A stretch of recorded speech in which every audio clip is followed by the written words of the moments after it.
Hi everyone, welcome back to the channel. It's good to be with you. I'm excited to start another live video. So yeah, I'm just going to give you a few minutes to join me before we get started in Fragile World.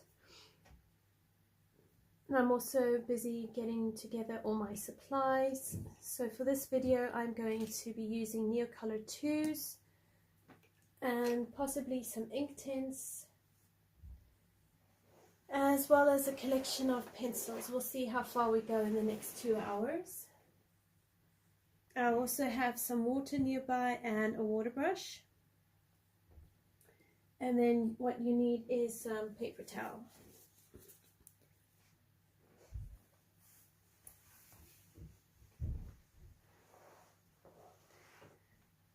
Hi Dawn, how are you? It's good to have you with us. I hope you've been keeping well.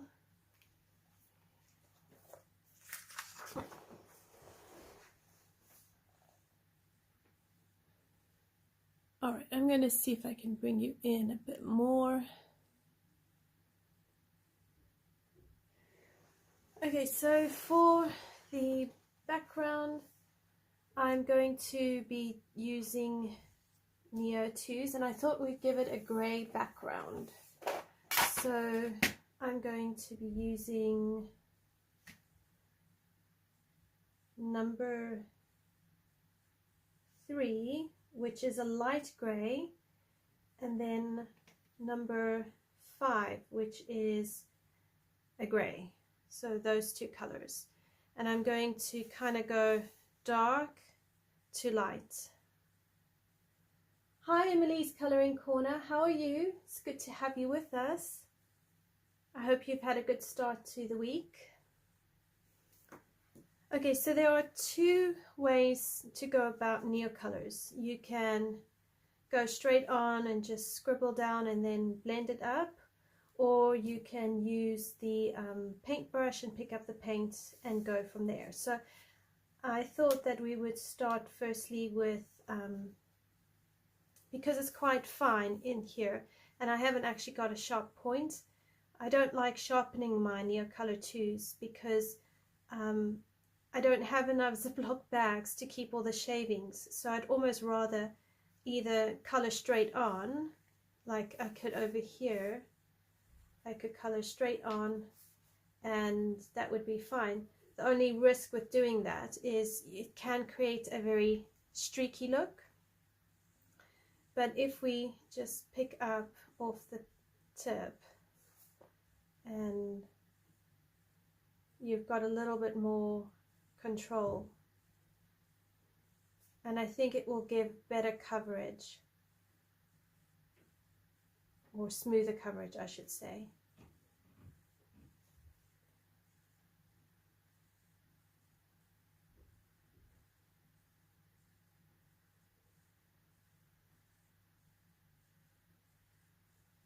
And the nice thing with the Neocolor IIs is they can be wet again. They're not like the Inktense. If you let the Inktense dry, you can't go back and move the ink. You have to reapply the layers.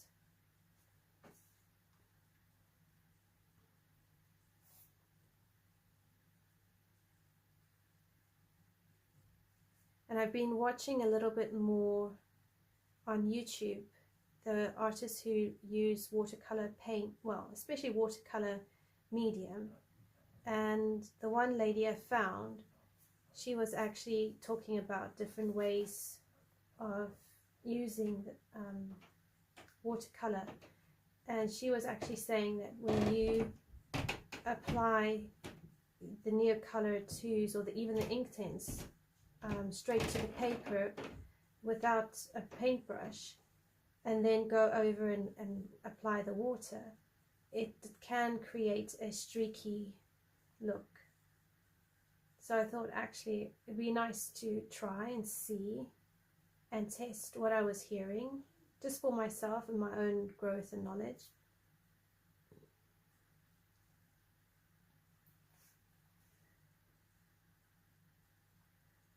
So I'm going quite dark here because I want to create a bit of a contrast between where I'm going to have my shadows and my lights. And also, if I look in the sky, it's normally quite dark and then gets lighter down. So we're going to play with this and see how it goes. And if need be, we can always just add more later on. So like here on this side, I'm not going to really go straight into the lighter grey, but I am going to use the water to make a thinner grey in here.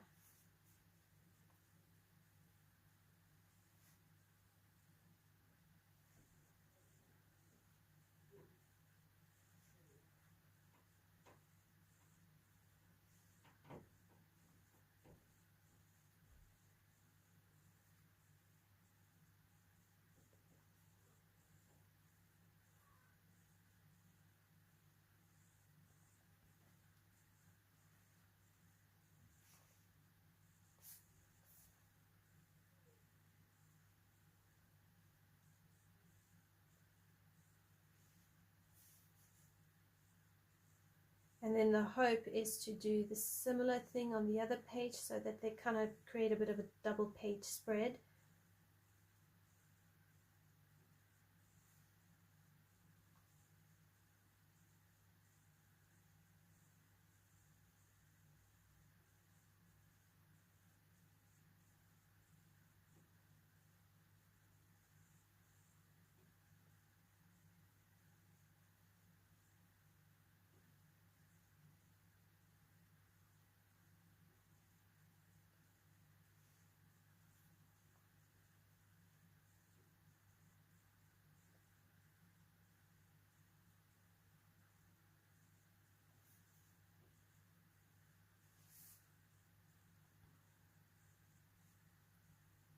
The reason I also pick grey is because I so often do blue, and I really wanted to push myself away from blue backgrounds and try different colors.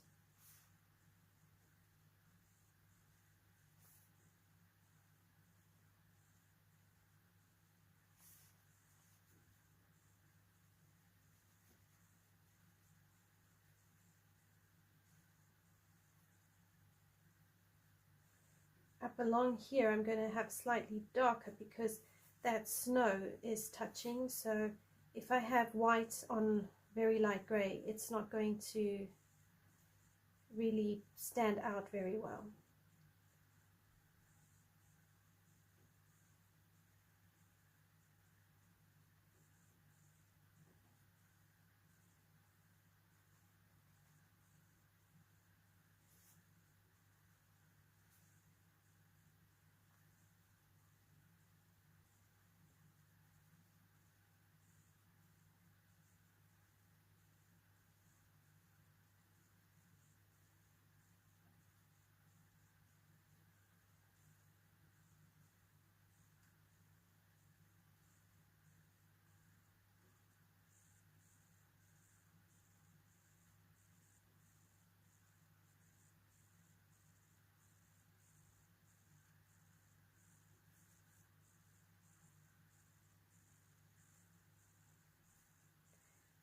The less water you use with the Neocolors, the more opaque you're going to get.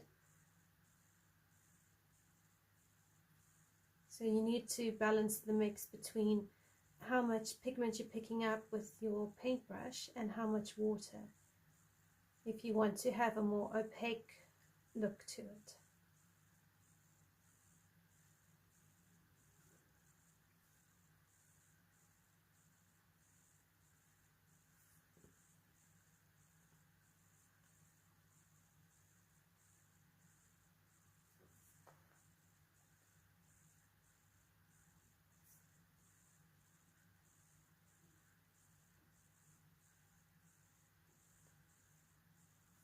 So far in the Fragile World book, I've been very impressed with how the paper takes water. It does kind of, paper does get a little funny with too much water, but it doesn't seem to really cause much damage or many issues.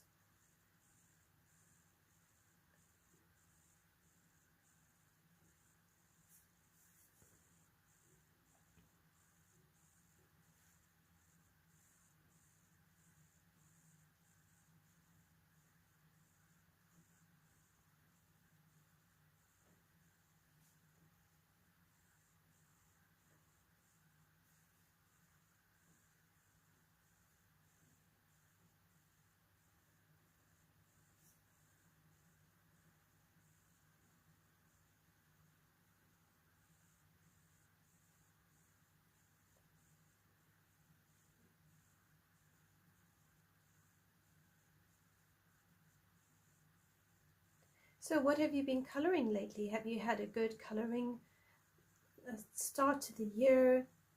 Has coloring come easily for you, or has life been kind of getting in the way and slowing things down?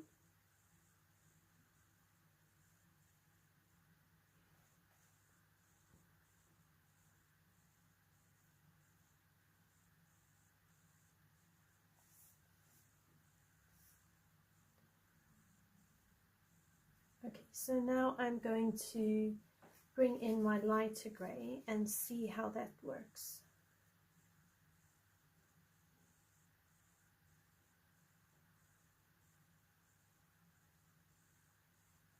And as you can see down here, it's really light. So I'm going to pick up bits of the dark grey and kind of blend it in, just to give it a bit more of a grey feel to it.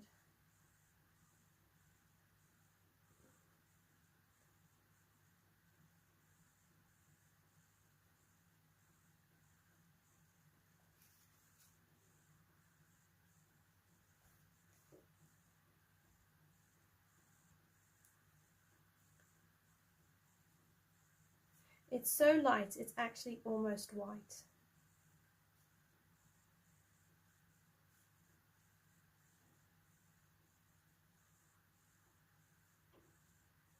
So here, if I bring a bit more of that grey into the lighter grey, it will stand out a little bit more. And then wipe it off and try and blend it in so that it's not too dark a grey, but it's still enough of a grey to kind of add a bit of a different colouring.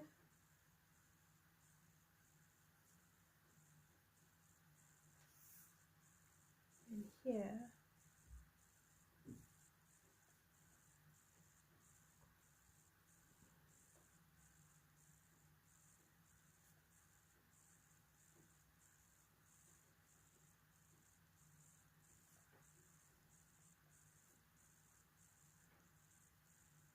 so then I'm taking the light grey, this area here, and just blending that in.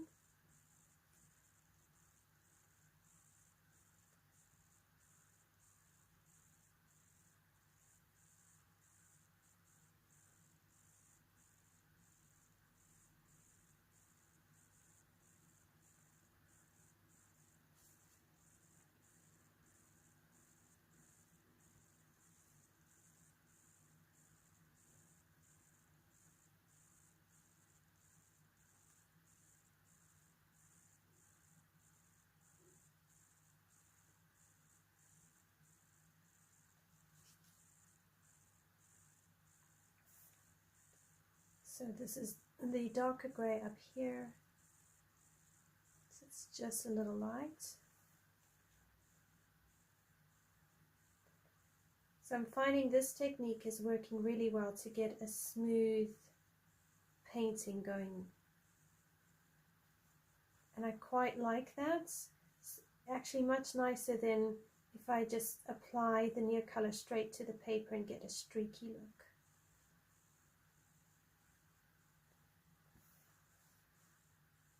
Because I did the other day, I used Neocolor IIs was in a Rita Berman page, and I didn't use this technique, and I had to go over it with a pencil. So it's turned out okay-ish. It's still a bit streaky, and underneath it was Inktense Pencils, and it's one of my whips from ages ago. And instead of it looking nice and smooth, it actually it looks like it needs work, but I don't know how much more I can fix it. You know, Rita Berman's books, I find, for me, don't really lend very well to water-based medium. So yeah, I think if I use this technique, it would probably have worked better. But you know, you live and learn. That's the joys of colouring, is growing as you colour.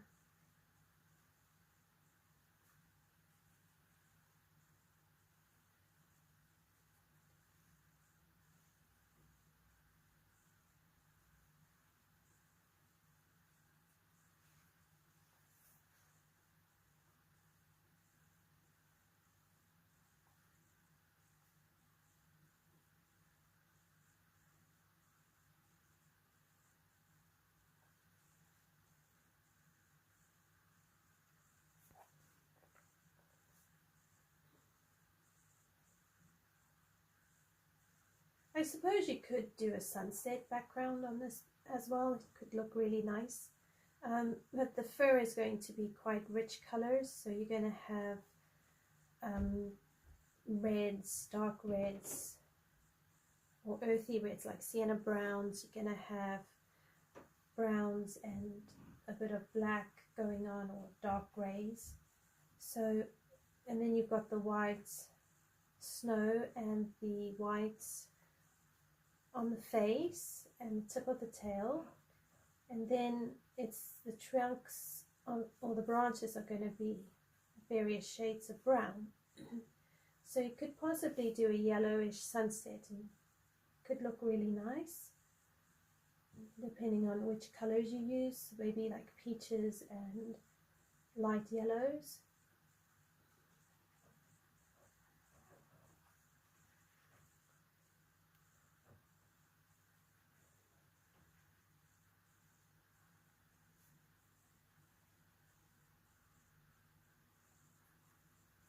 So I'm just using the light grey here.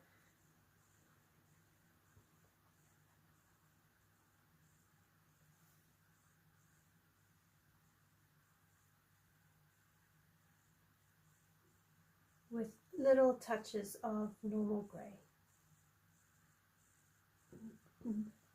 Hello, my colouring quest. How are you? It's good to have you.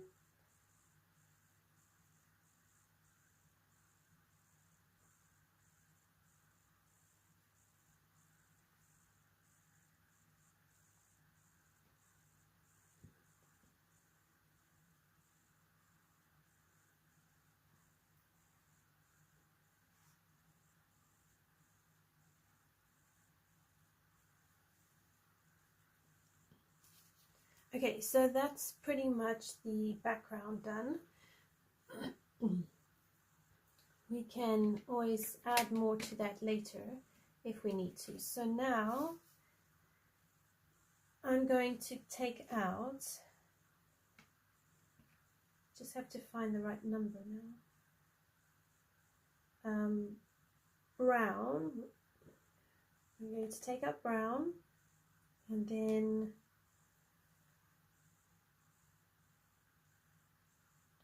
I need russet,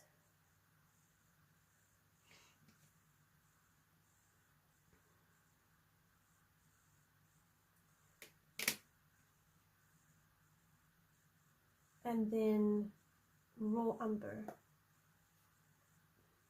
Oh, thank you very much.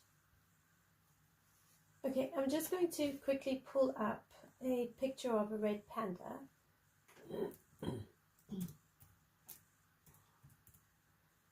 Just so I can see exactly where the colors go.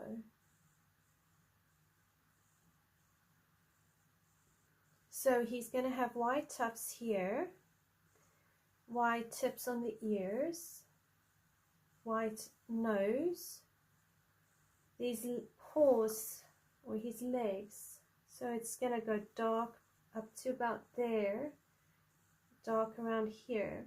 So this is where Kerby Rosanes shading actually really comes handy. So I'm going to put Neocolor IIs everywhere except in the white areas, which will be his cheeks, his eyebrows, his muzzle, his ears. So the first thing we're going to do is we're going to use the same technique. Make sure your brush is all clean, and then with the russet we're going to paint the body, and then we'll deepen things up with pencil. So along here,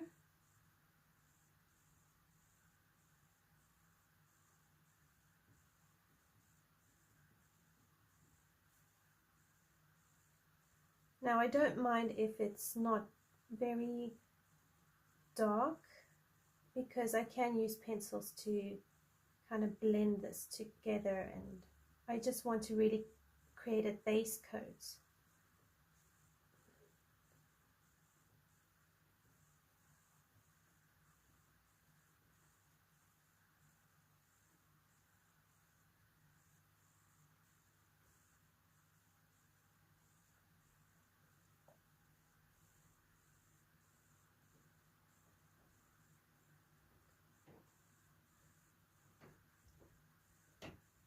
And then if I wipe it off here and just move it like that, I can help blend this out and just lift some of this color off.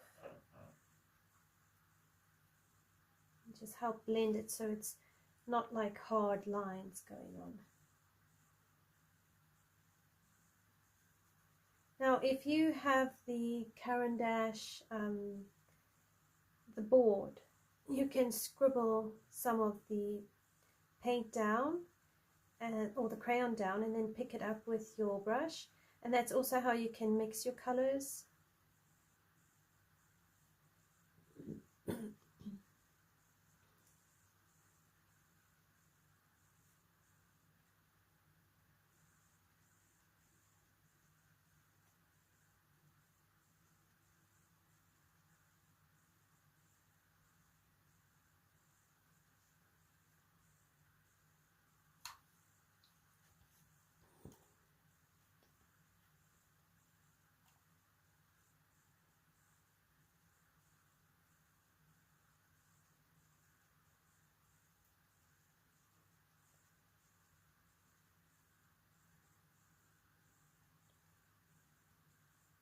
And then if you have too much paint on your paintbrush, you can just dab it off onto a paper towel or a scrap piece of paper. Excuse me. So the whole of his face is this light russet color.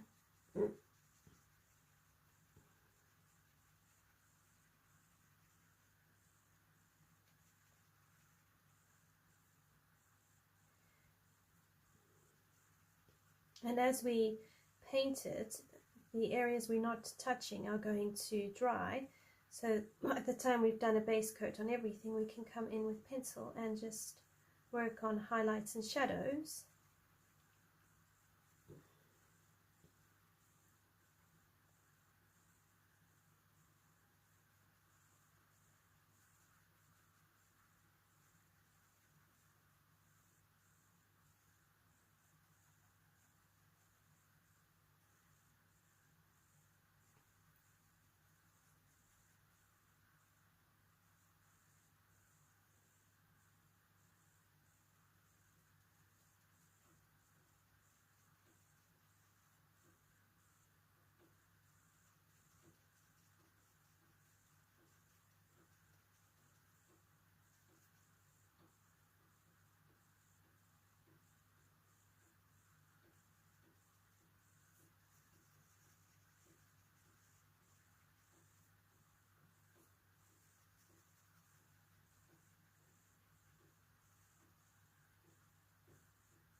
Okay, so now we're going to do the same color on up here. So a lot of his body is this beautiful russet, and what it's giving you is those reddish browns.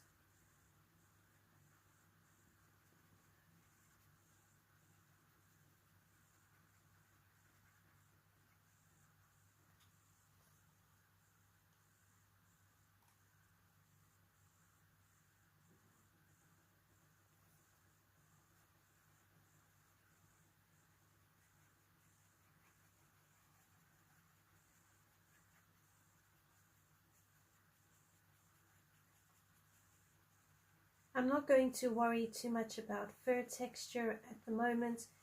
I just want to place my colors.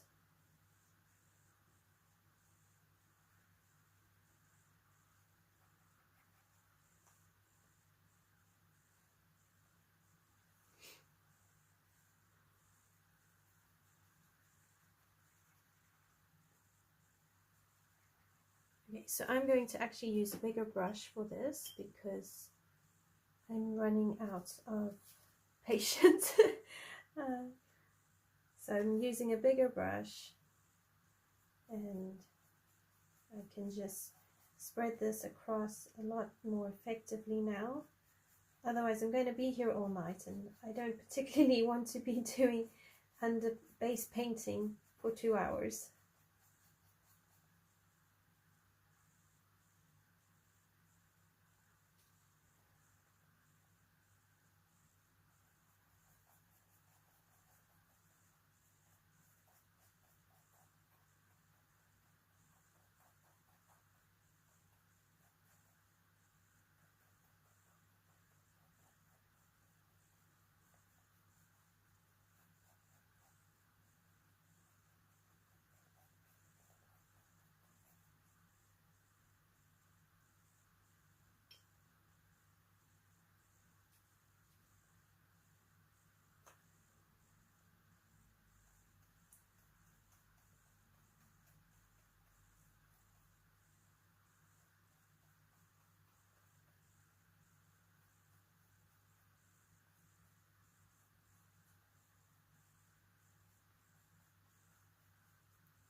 Okay, so now we're gonna have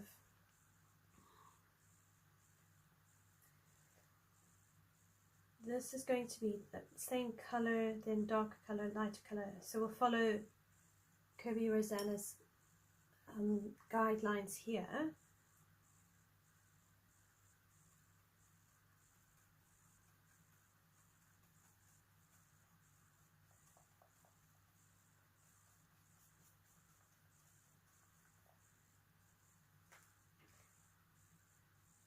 And because of the texture of the fur, we will work on that with pencil, and it will look really, really nice when we're done.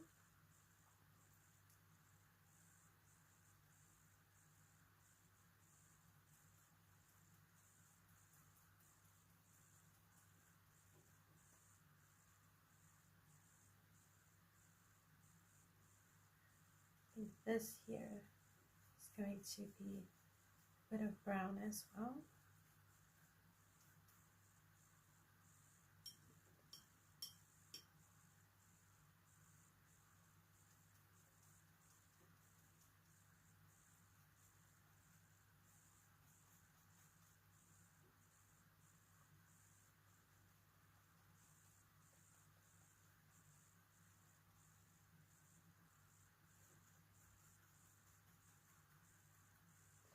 And then the tip of the tail is a darker brown, which we will use a raw umber for. But now I'm going to bring in some brown, and I'm going to bring it into the shadow areas on the russet brown.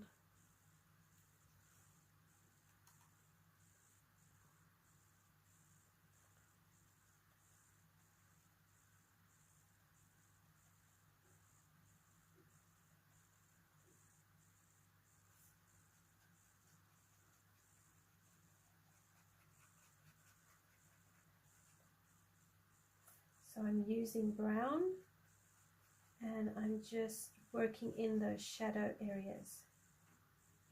So I'm following the drawing.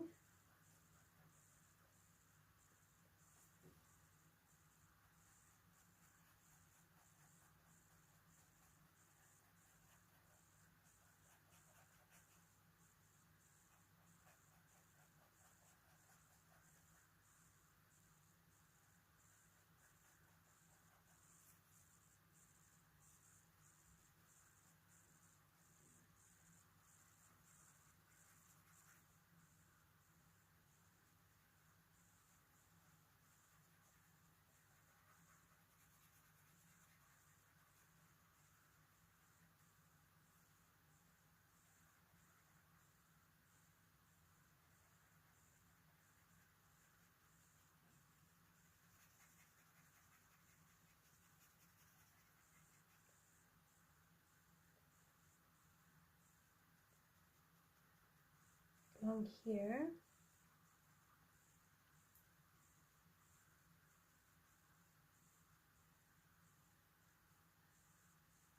here.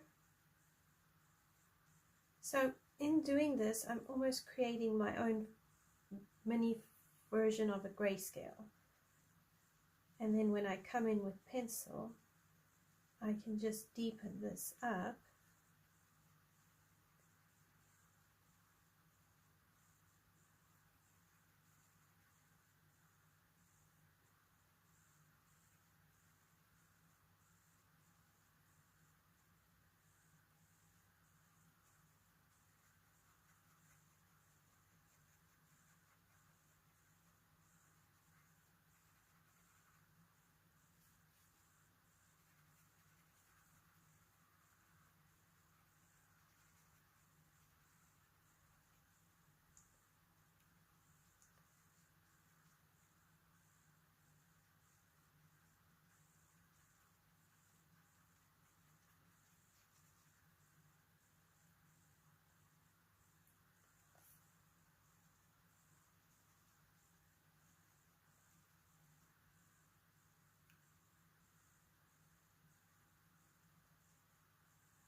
Okay. So again, just deepening up some of these shadowed areas.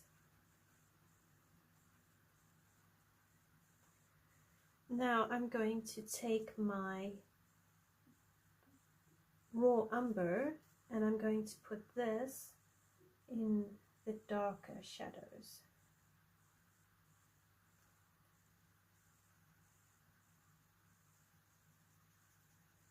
I didn't want to use black because I could see in the reference photos that it isn't actually a black, it's a very dark brown. And even in that dark brown there's traces of red in it. So I thought actually if we use the raw umber we can create a lovely base, and then from there I might even add in some terracotta red inside here and then go over it with an espresso or a sepia.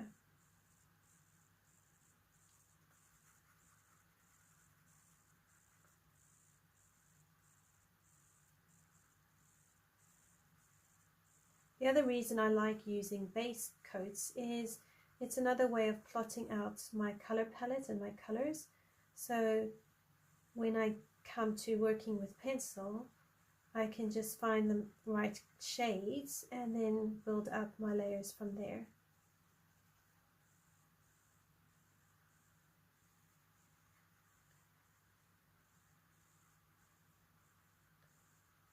Now if you have water-based markers, I believe they work really well in this book as well. So you could do the same thing with water-based markers. As far as I'm aware, Ohuhu have got a water-based marker line, and then you also get the Tombow markers as well. I think they're the dual brush pens. So you could do the same thing with those. Okay, here I'm just going to give him a brown nose. I'm just going to leave the white bits white so that I don't lose the highlights and all of that. And then in his ear up here we're going to paint it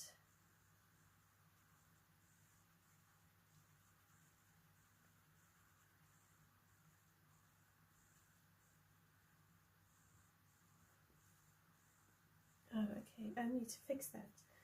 So his ear here, it's the back side of the ear, so it needs to be brown and the russet color. Okay, if we come here, we're going to use the same raw umber and just go up and down.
And then it's just really like almost doing zigzags up and down the fur, just to create the transitions between the dark fur and the light fur.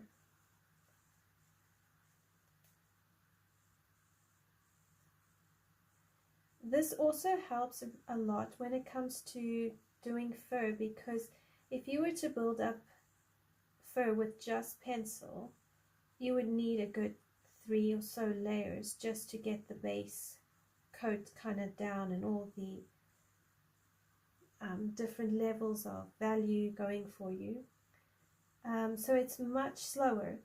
But if you use a base, whether it's watercolor or marker, you're just really speeding that process up, and it does go a little bit faster. Alright, now because this is white, knowing that white is not actually white, we're going to bring in some grays, because over here he's going to have a bit of a shadow, and there will be a bit of a shadow around here. It doesn't need to be a very deep gray. We just want to show that it's got some depth, and it's a little bit, there's a little bit more to it than just a white paper.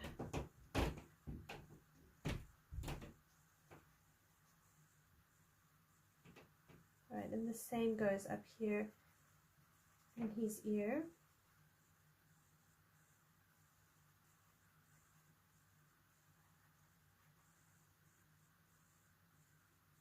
Over here by his eye.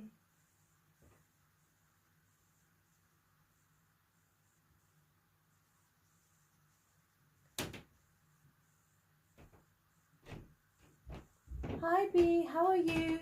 It's great to have you join. How have you been keeping? I hope the new year has been good to you.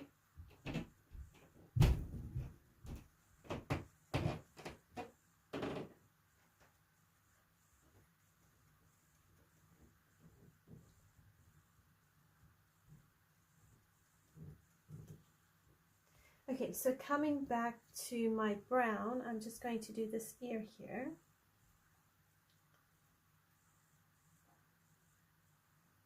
So I want to do brown here. Oops, sorry, my head's getting in the way.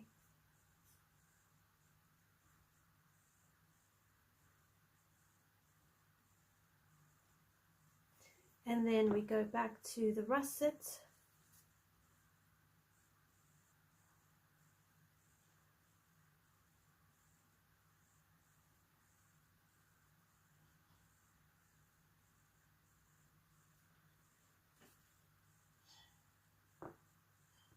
Now I'm going to take out the Inktense, and I'm going to do the trees.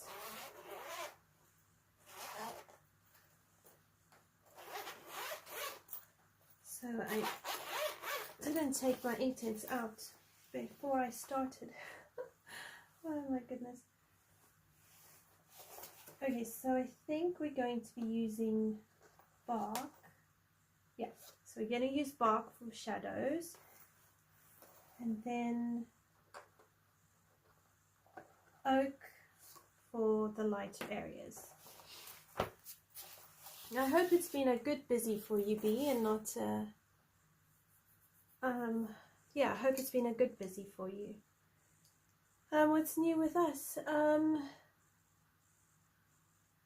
Yeah, we've been on and off sick actually.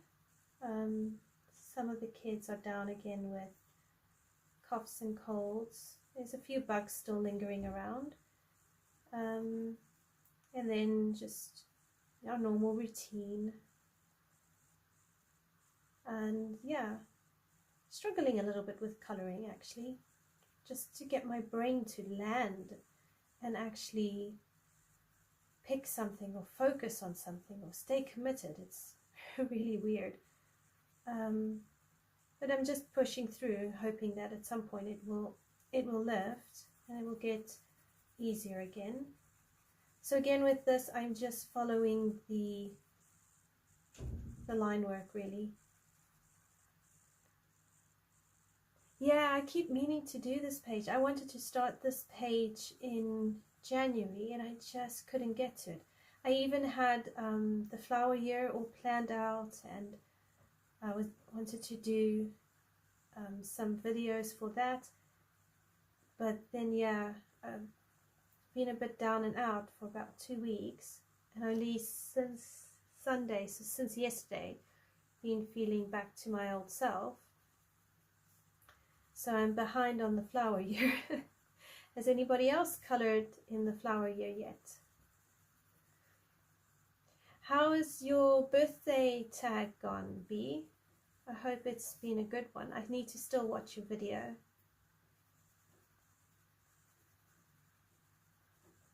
I'm curious to see all the beautiful works people have been doing.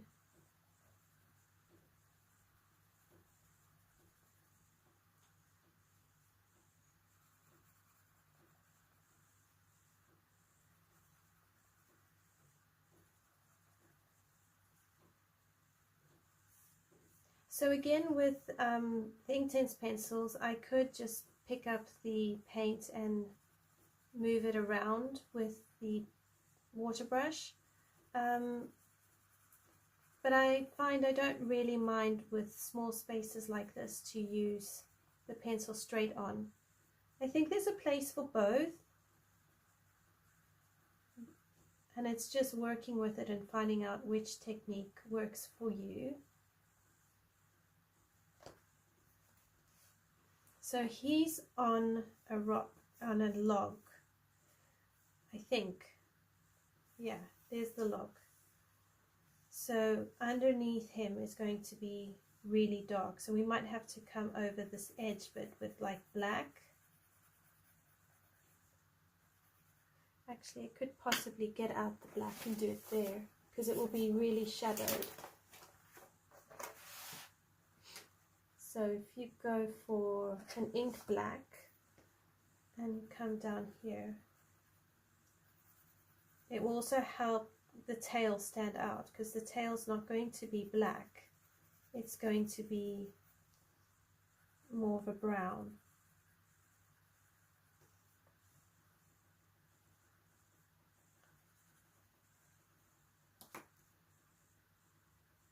Oh, I'm so pleased to hear that. I will definitely go check it out, your video, and see all those beautiful colorings. And I'm so glad you had a good turnout for it.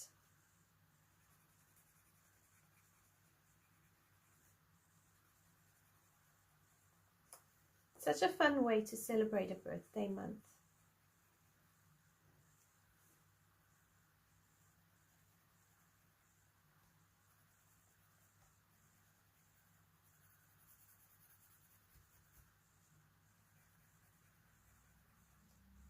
Alright, so I'm alternating between black and bark. And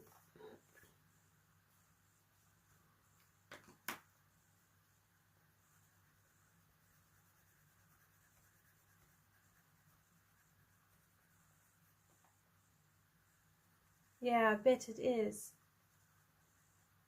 What a cool idea.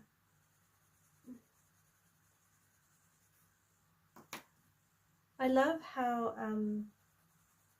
amazing the coloring community is. Just the way everybody supports each other, encourages each other, is happy to, you know, do color alongs, tags, all sorts of things, put together coloring challenges. I mean, it's very phenomenal the way coloring actually creates such a beautiful community. And everybody is just there for each other.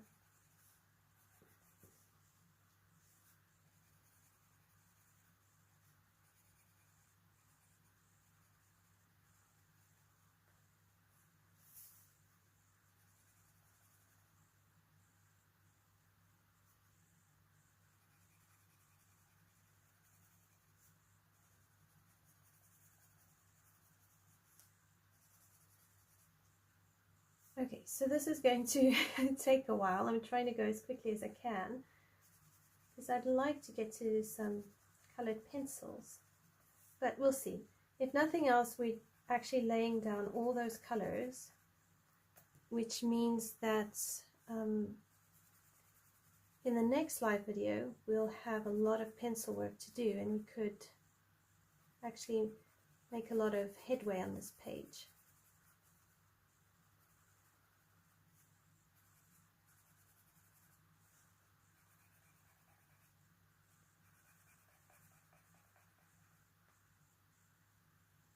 Yes, absolutely. Definitely no language barrier.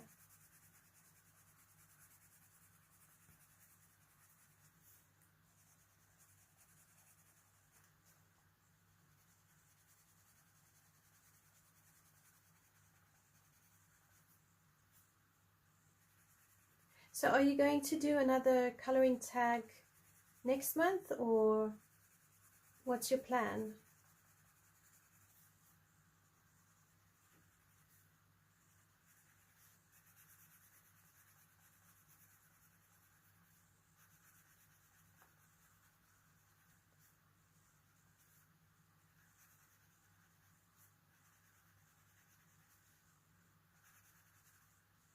So I can't do too much of the bark on this part here because it's already got a shadow there.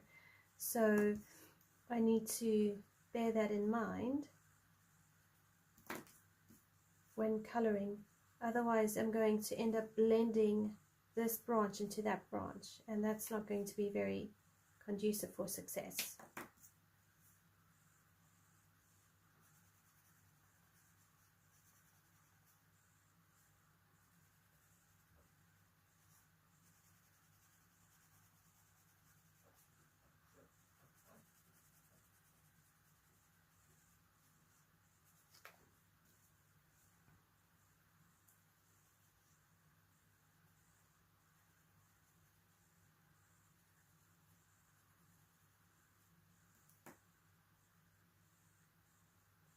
Cool. Yeah, I picked out pages in January in the flower year, and they were flowers I didn't actually know, and I looked them up on Pinterest, and they were so beautiful because it was like this black grape kind of color and then white, and I was so looking forward to coloring them. And then before I knew it, February had arrived, and I hadn't even started filming these videos. So I don't know, I'm hoping like in February I can do a page in the flower year in February, and then kind of backtrack somehow to January and do those ones in January, because I thought the color combination was absolutely exquisite.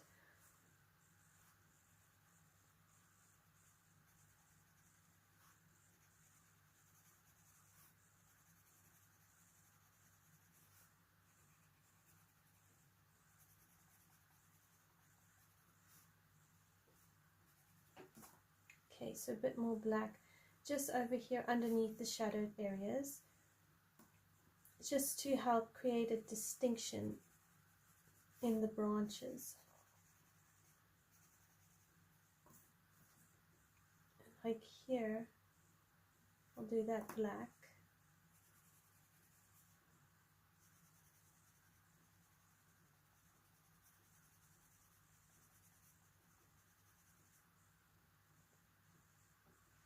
Okay, no worries.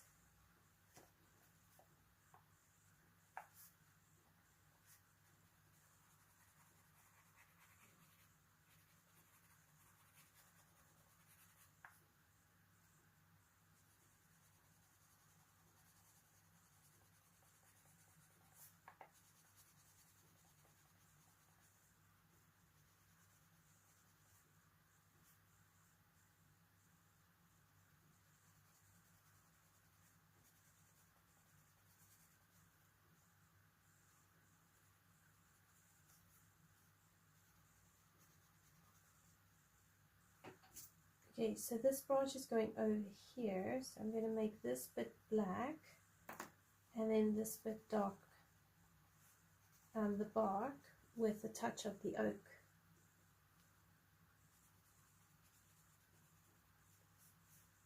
That's hanging a bit of ice, so we're going to have to make that snow.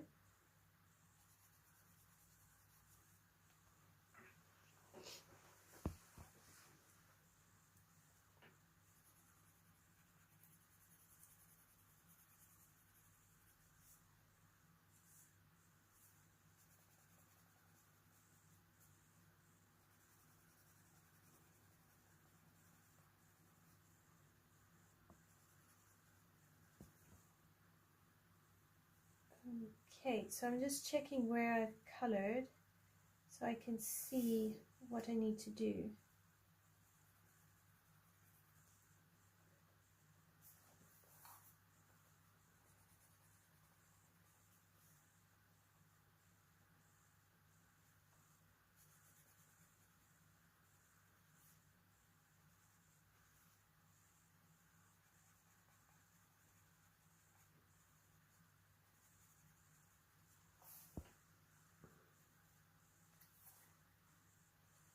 And then this down here, all bark, top here.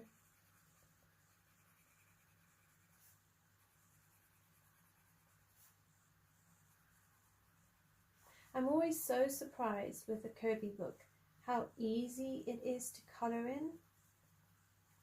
I always felt like his illustrations are stunning, so they would therefore be hard. And each time I color in this book, I'm so amazed at how easy it is. Such a treat, actually.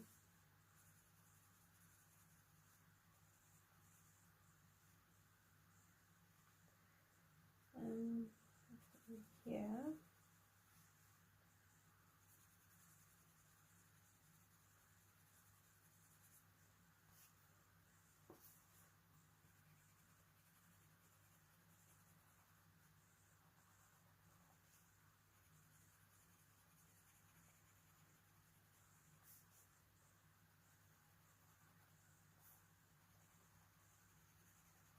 So into the crease here, you might need to use a paintbrush.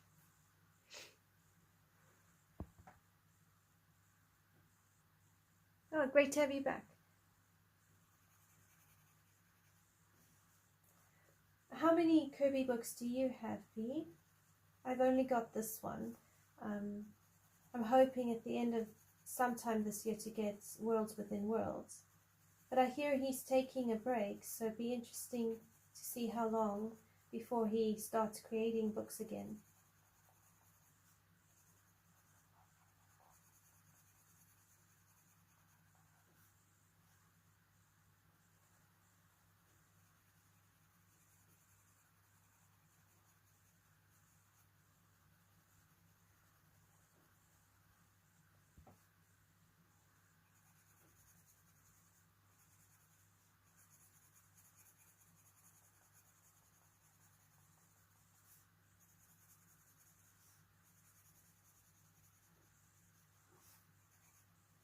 Alright, so some black in here because this is a bit of a knot.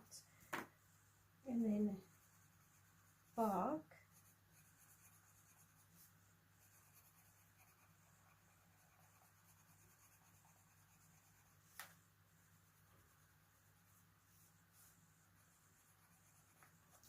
And then a bit of black.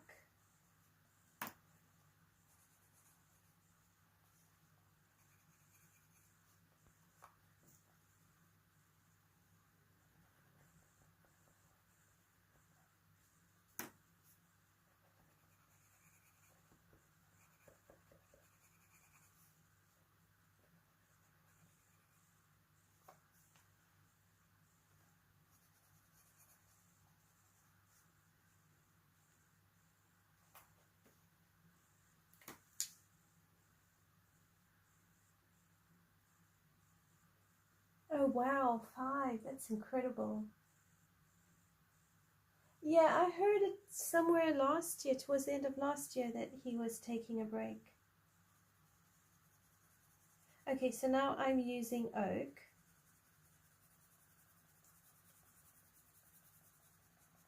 And I'm not really going to press terribly hard, I just want to lay the color in.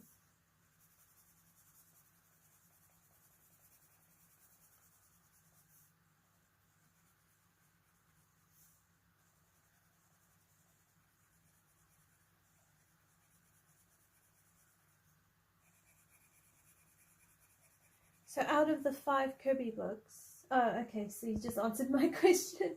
I was going to ask you which is your favorite. So you like Fragile World. I might still get the Mythic World one and just not color the few pages I find a bit creepy.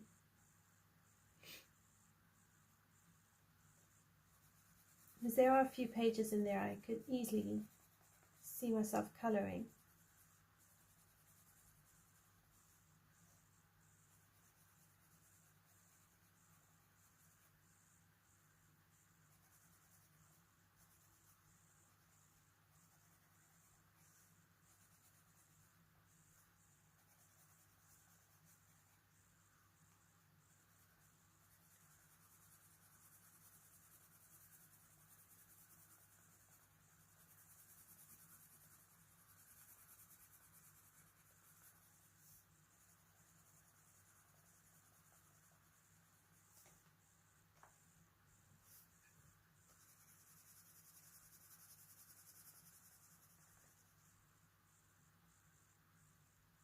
Yeah, that's the thing. And like his older books, I find are just almost too detailed.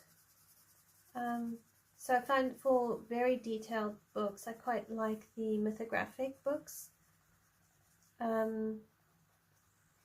Especially now that they don't have those hidden objects in. But the Kerby books, the older books, I just feel overwhelmed looking at them. Whereas with Fragile World and even Worlds Within Worlds, they feel more manageable.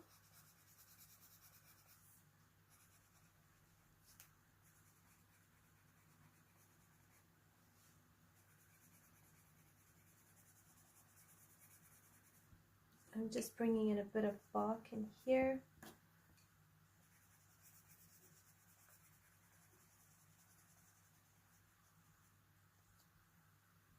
Yeah, it was a very doodly style, but I think those came out when 2013 or so, and I think at that time it was quite a doodly style.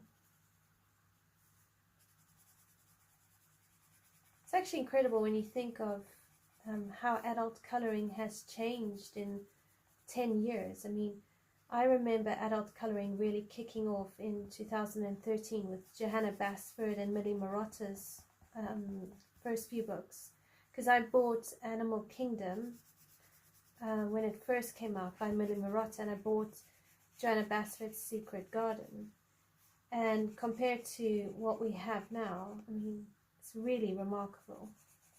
The different styles, how things have grown, how things have, how even the artists have grown and changed over the past 10 years.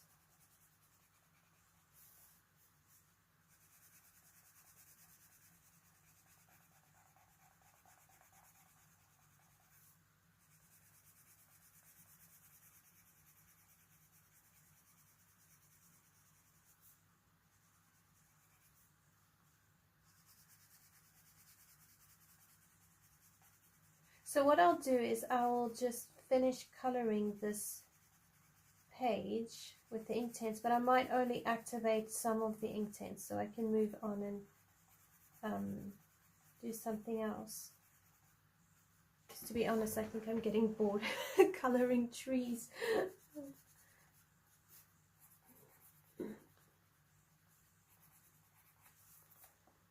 So Color and Chat with Sammy started back in, I think it was 2020 or 2021.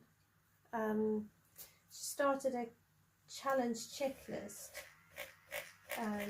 for the year, 50 things that you could, 50 challenges. So she's updated it for 2023 and to 2024.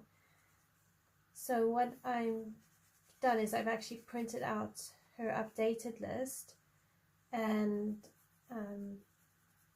I decided, well, it might be fun to see how many pictures are available in my coloring book collection that would actually work for the checklist, and then work from there and see how many I could do in a year. But I think she does have a hashtag for it as well. So when we're done with this page, it will tick off some of those couple of those challenges.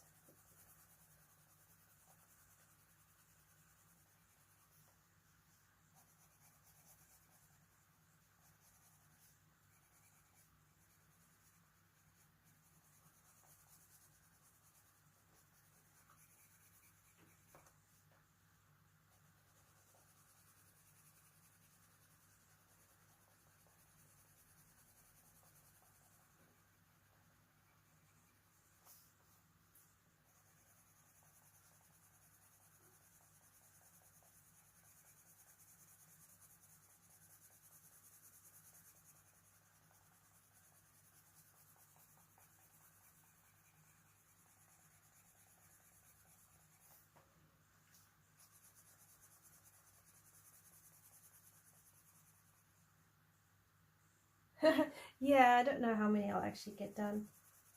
Yeah, it might just end up being another one of my fabulous ideas that just stay an idea.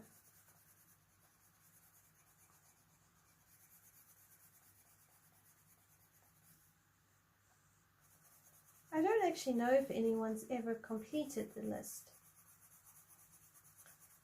I mean, there's a couple of pages on that list. I'm not sure where I'm going to find a single page for. So like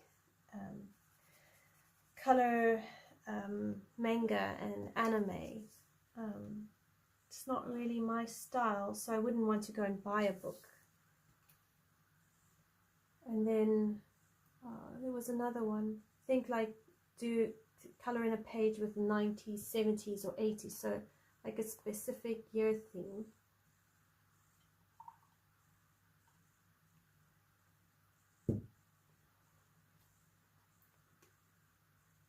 Okay, so I'm just going to activate some of this and then we will have a look at something else. So with the Inktense, I always start light and work my way to the dark.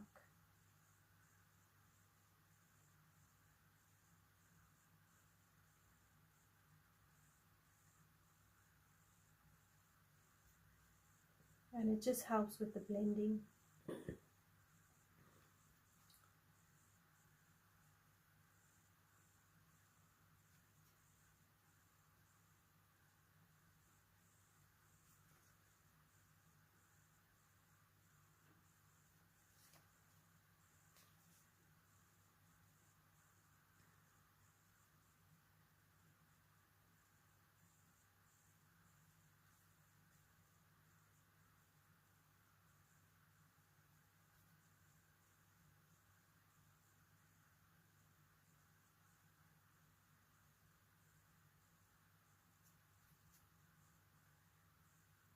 Yeah, I even like she had, I think it was fashion.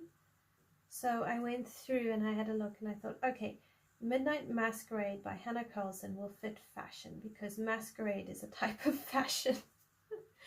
I have no idea if it counts, but I just thought, you know, that's probably one of the better options I could, because again, you know, I don't really do fashion. And I mean, with the way things are in the world now, I don't really want to necessarily go and buy a new coloring book just for one page. I'd rather save up and get one of the coloring page, like Clara Markova's latest coloring book, for instance.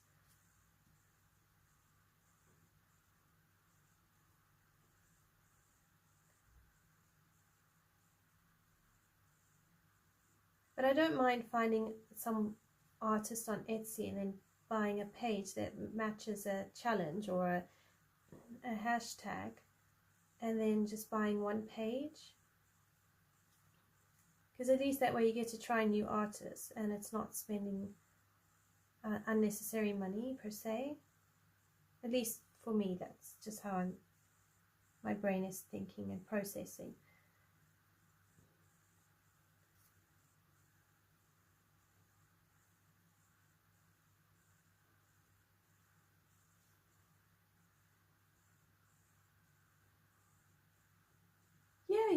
print a free page. To be honest, I don't even know what paper to use. I do have some, I think it's Daleroni Bristol board, so I sometimes print onto that.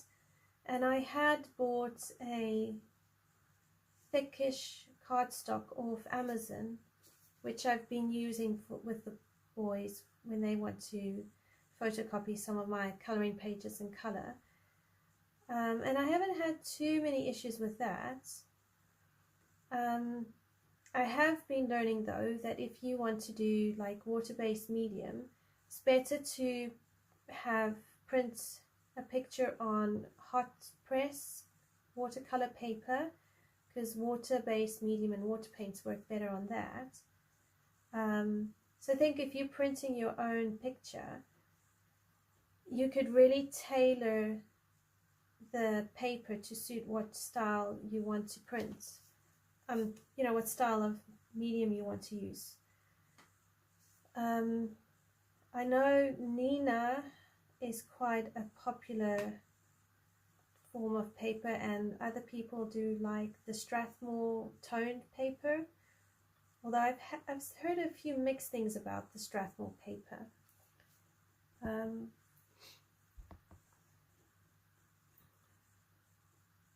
So what I'm doing is I'm just waiting to run out of paper running out of the paper I've got, and then I will possibly try the Strathmore and see how that works, because the Nina cardstock I find to get in the UK is not easy.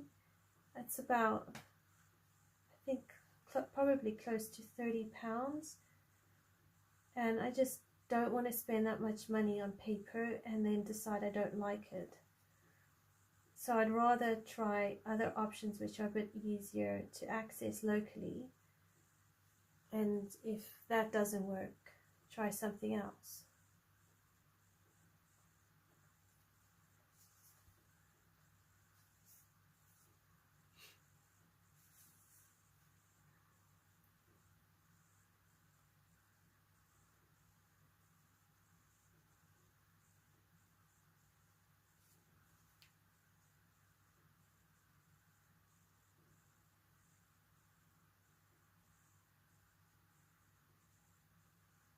I think the cardstock I ended up buying, I think it was probably no more than £15 for a ream. I think it was even less than that, because it was cheap enough that I could get cardstock and be slightly precious about it, but not be two-faced if the boys needed white cardstock. And I had quite a lot of pages as well. So I think it might have even been under £10. And I bought that paper back in 2020. So it's lasted me almost 3 years. But yes, I can definitely print a page, and I could even do a color along on it. And we can see how it works.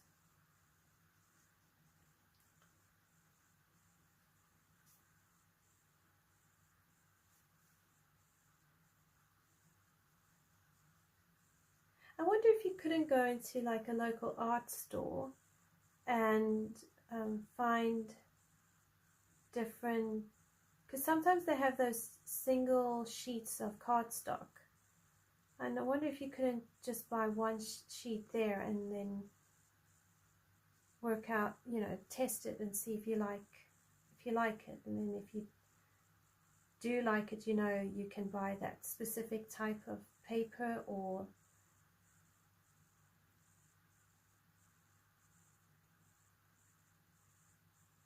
because at Hobbycraft I've seen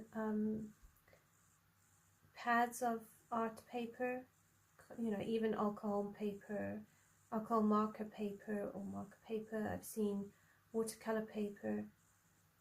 So I mean, if there was a way to just be able to buy one sheet and then print and test it, I wonder if that would be helpful for those of us who are branching into printing our own things, because I find like sometimes it's nice to make a copy onto different paper, because you know it might be that you don't have another copy of an image and you want to try something specific, but you might want to come back to that image again and do it differently at a later stage.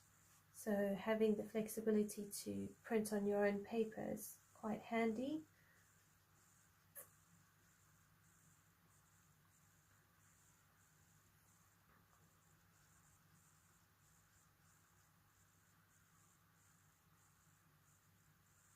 I'll have a look. I'll go have a look and see what options I can find.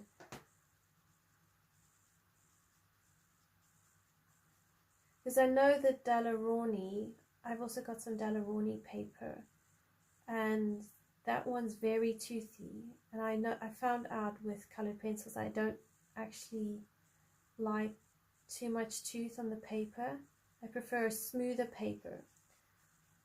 So the Bristol board actually works quite well because it's not going to chew your paper as much as the Daleroni one does. And I think that this specific one I've got is probably for mixed media, so that's possibly why it's not great for colored pencil.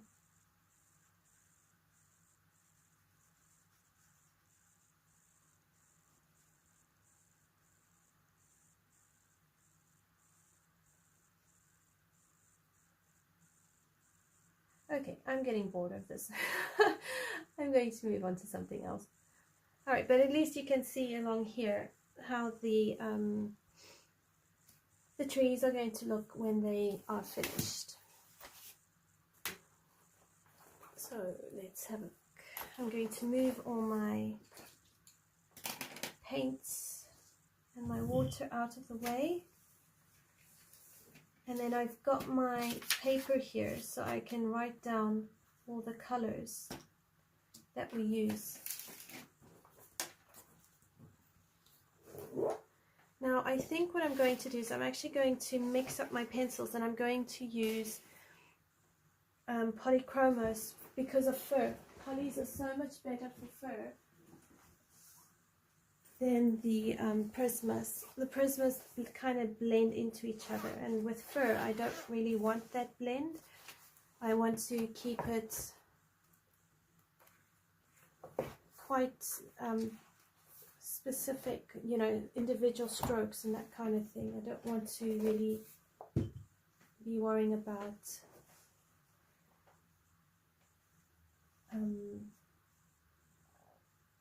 okay, sorry, I'm just having a look at my swatch. So I'm going to pull out a burnt sienna,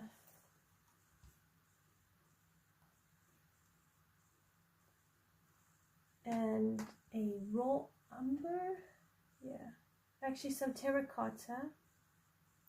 So it's going to be burnt ochre, terracotta, burnt sienna, possibly Indian red, and then some of the browns.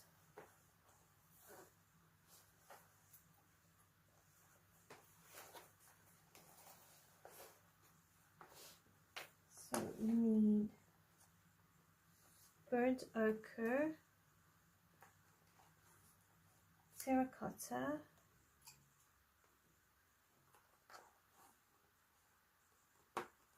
burnt sienna,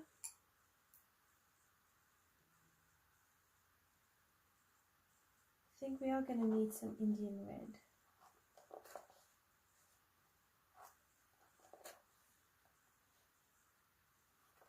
Some India red, and we can try some walnut brown as well.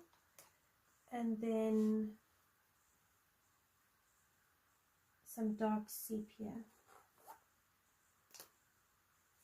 And we can play with those and see how those work for us. I haven't tested Polychromos on this paper yet, and I know several people do like to use it. Yeah, smudgy fur. Yeah, don't want smudgy fur. Okay, so with polys, you want to go lightest to darkest. And then I'm just going to quickly write down which polys I'm going to use. So 177, because I know my brain, if I don't write it down, I'm going to forget it. And then I'll have to either re-watch the video or and color match.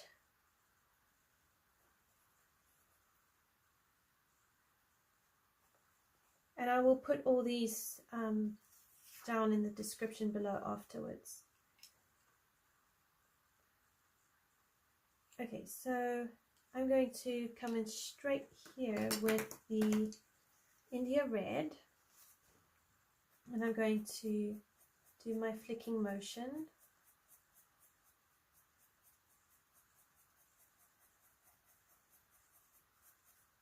And then in here, I'm just going to go straight in with Walnut Brown.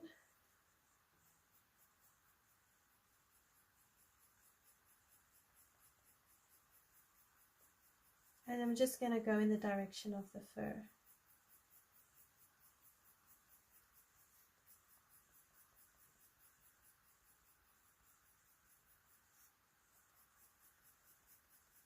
Because we've got the base layer, I don't think we need to do too many,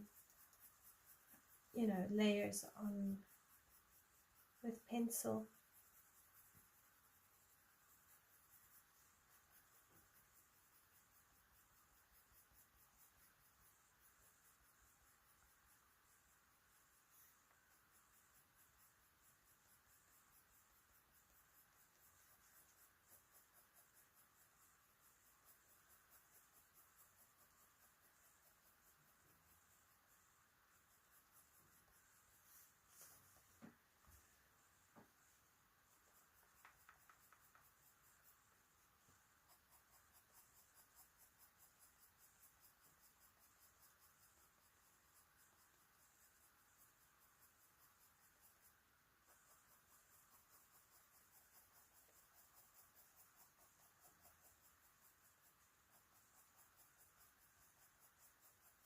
Okay.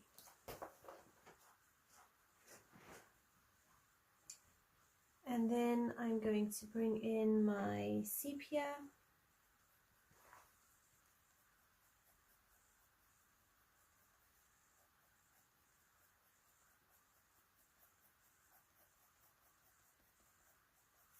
And I'm not really going to kind of block color. I'm just flicking it all over really, because there'll be some dark strands, there'll be some lighter strands even in the shadows.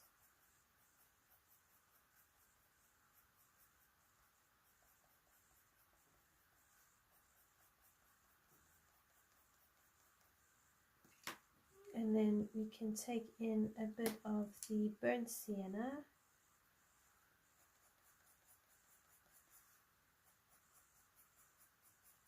So it's just light, some light flicks.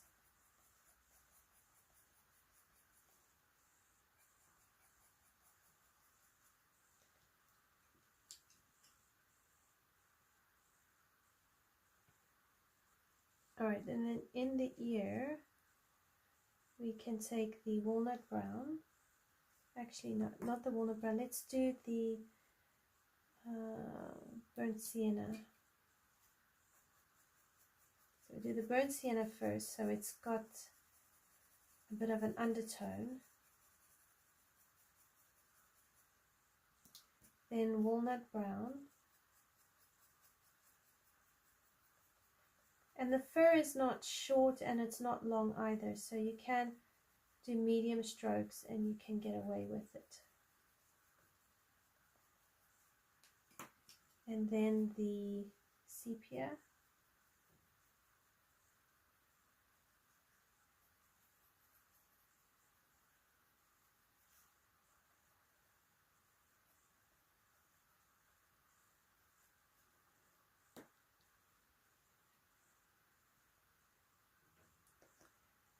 Okay, now I'm going to take my brown ochre and I'm going to layer this up.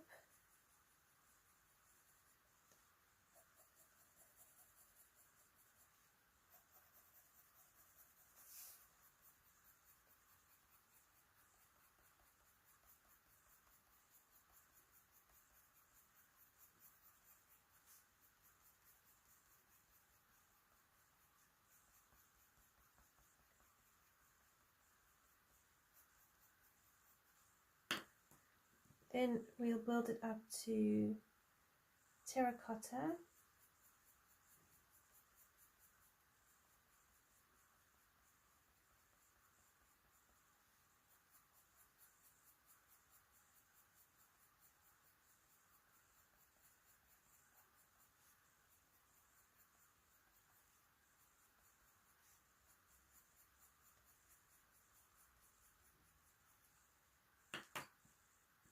Then some burnt sienna.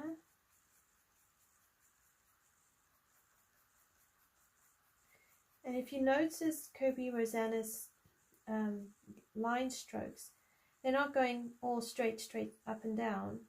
They're twirling over each other in all sorts of ways, because fur actually doesn't really operate in a very linear way. It's quite it lies a certain way, but it crisscrosses over each other as well. So by making those crisscrosses, you're also creating a more realistic fur.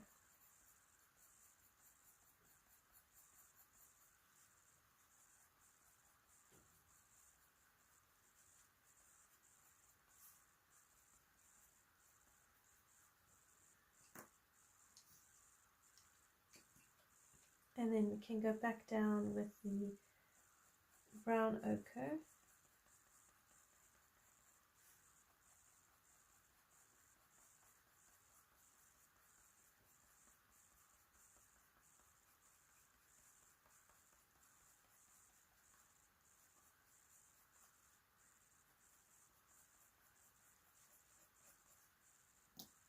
And then some walnut brown.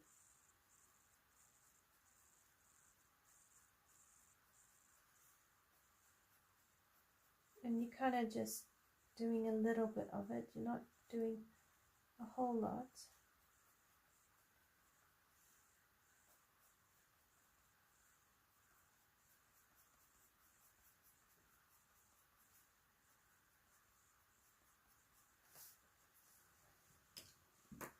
And then you've got your terracotta.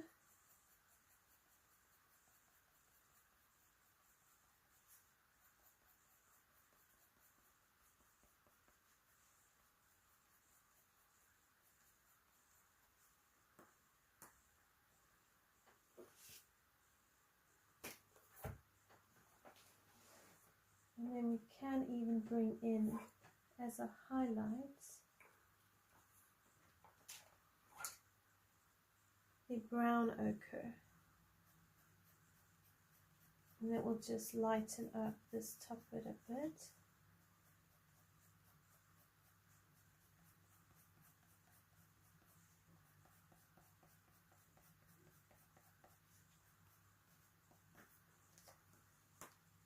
So something like that. I mean, I know it's not like, if you want to get it really realistic, we'd have to probably spend a good few hour just on this section.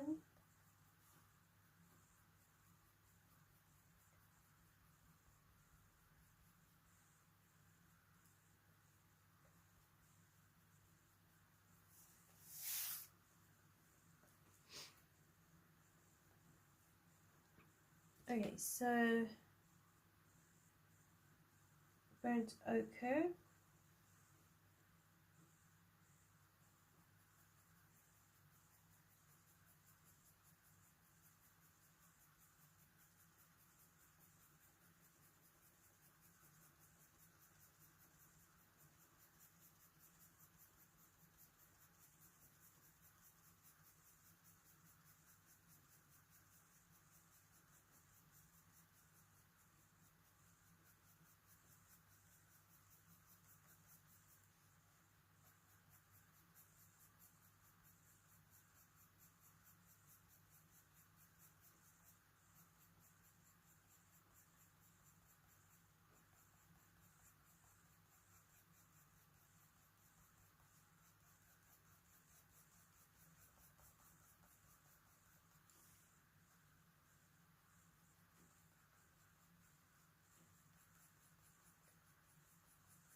I must say, polys actually work really well on this paper.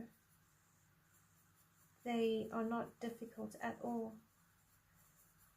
I don't have to really work hard to get the polys to build up. They're really actually as nice as Prismas on this paper.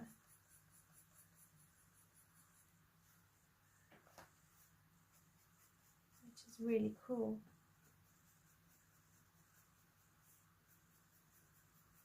The only other book I've so far found that is this easy with polys is Maria Trolle's Twilight Garden.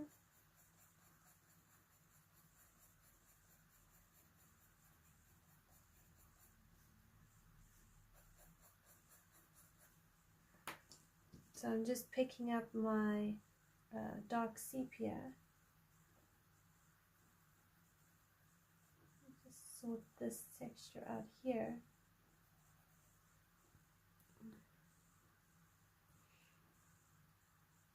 Alright, and then back to my burnt ochre.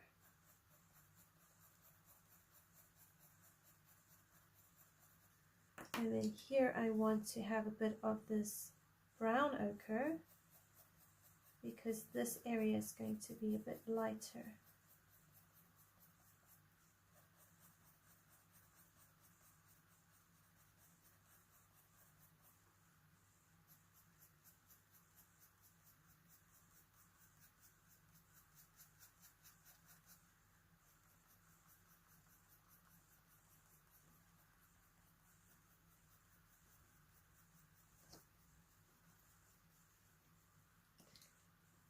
Alright, now I'm going to come in with my terracotta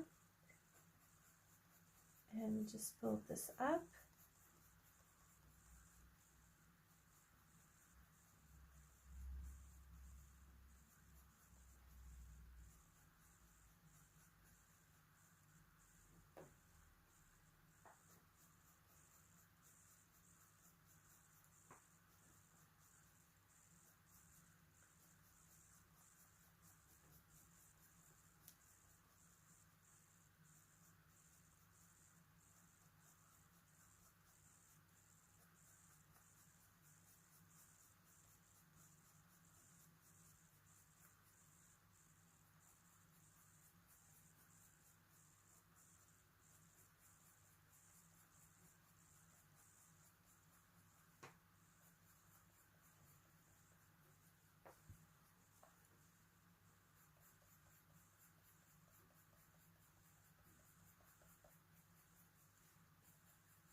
Thanks, B.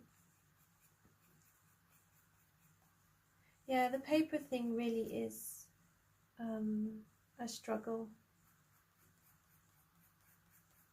It's amazing how individual paper is. Like some people find one type of paper amazing and you can have someone else find that exact same type of paper a huge challenge. So it's actually incredible how individual paper is. And I've noticed even the Amazon paper can be individual as well, because like the Christine Karen book I've got is on Amazon paper, but it is not an issue at all to color on. It's really nice. I wouldn't say it's the same caliber as like Fragile World. And then you've got like I don't know, you take the Nice Little Town 6 book, and that Amazon paper is awful. So I don't get it. The whole, how paper and all of that is so different across platforms, and just depending on people and what works for them, it's really so unique.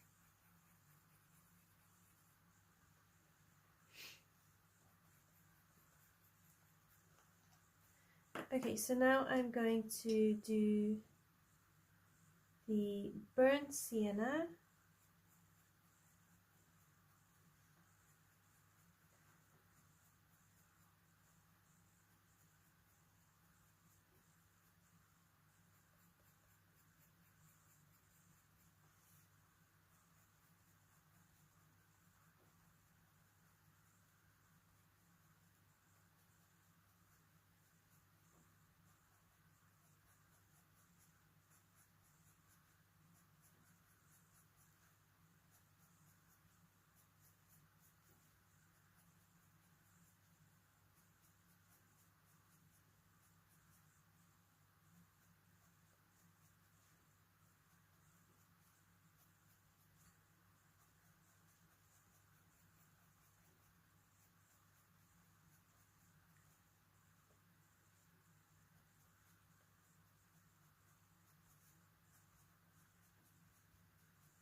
Thank you.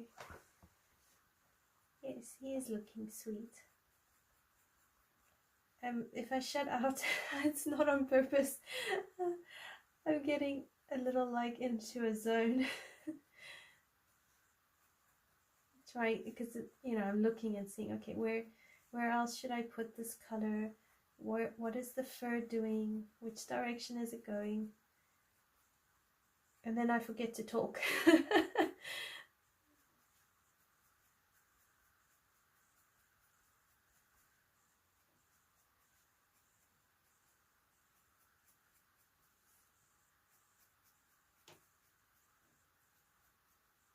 Have you developed a favorite pencil brand yet, or still pending?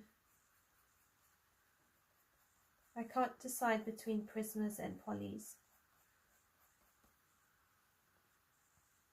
Alright, so now I'm going to bring in some of this India red.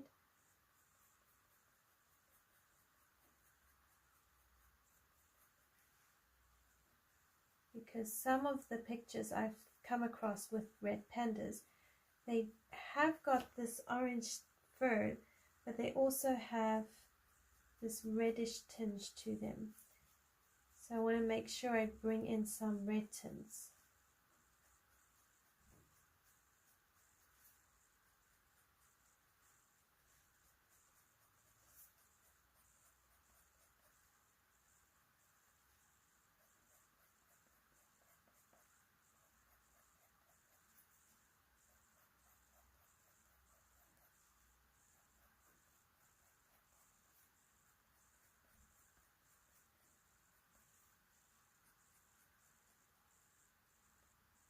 Ah,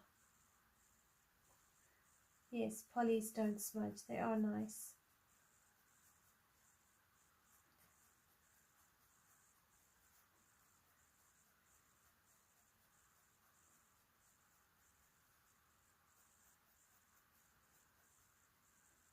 Sometimes I like the smudging though of Prismas because it can make for a quicker coloring. You can blend the colors quickly into each other and you don't have to layer them as deliberately as with polys.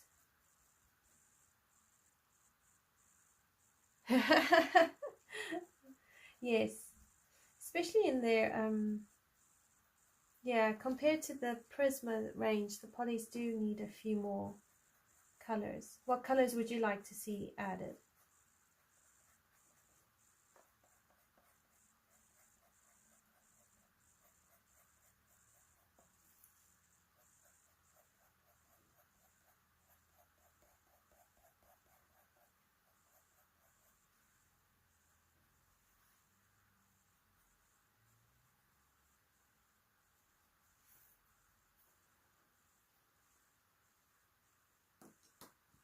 Alright, now I'm going to bring in my burnt sienna.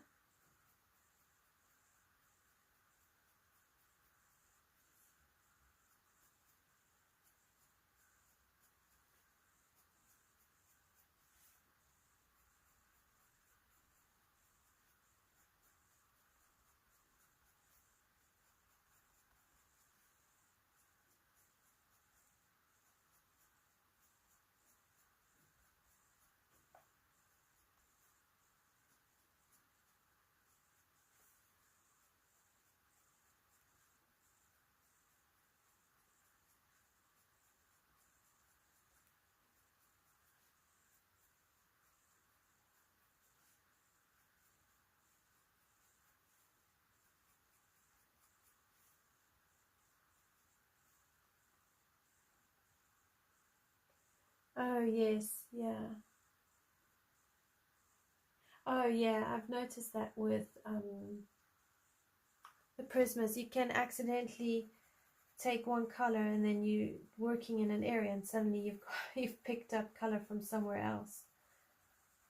As far as I know, the Prisma Verithins were kind of made to help you go around edges or stuff so that it holds the Prisma color in, or something along those lines.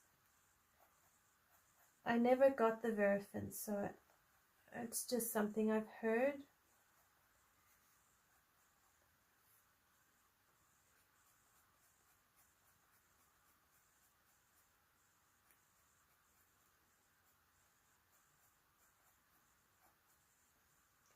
Yeah, it does need more blue purples, I'd agree, and the greys, yeah. Yes, slate grey is really great.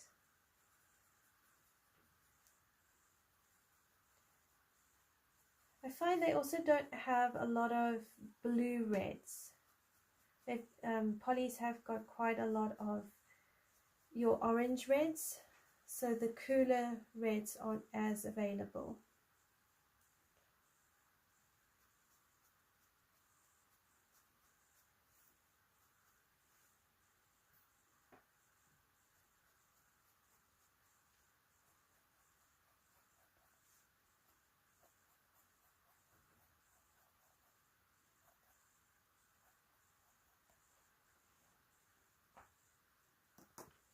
Okay, now if I come in with my Walnut Brown, and I'm not going to use it too much because I don't want to make his face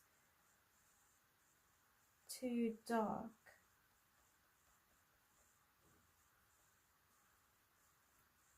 So I'm just going to use this as a very sparingly, that's the word.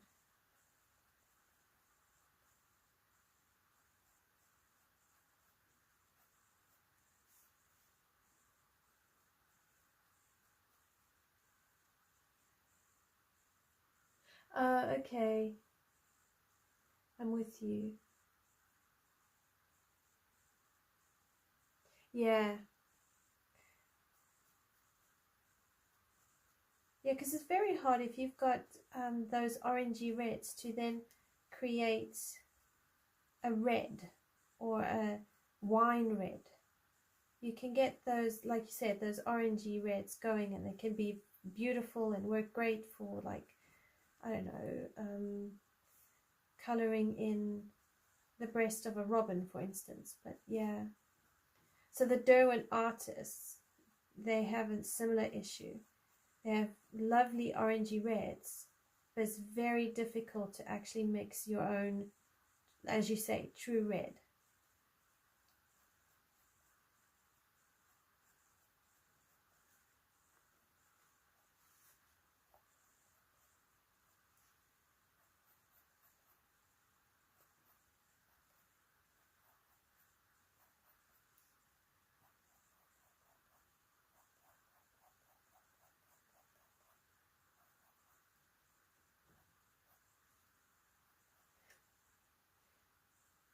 Have you tried the Inktense pencils?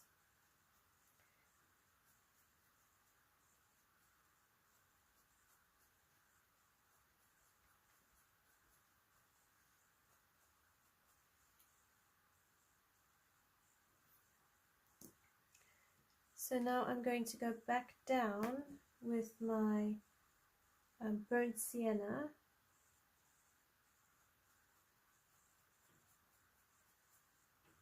And I'm noticing here I need a bit more of a blend going on, so I need to fix that.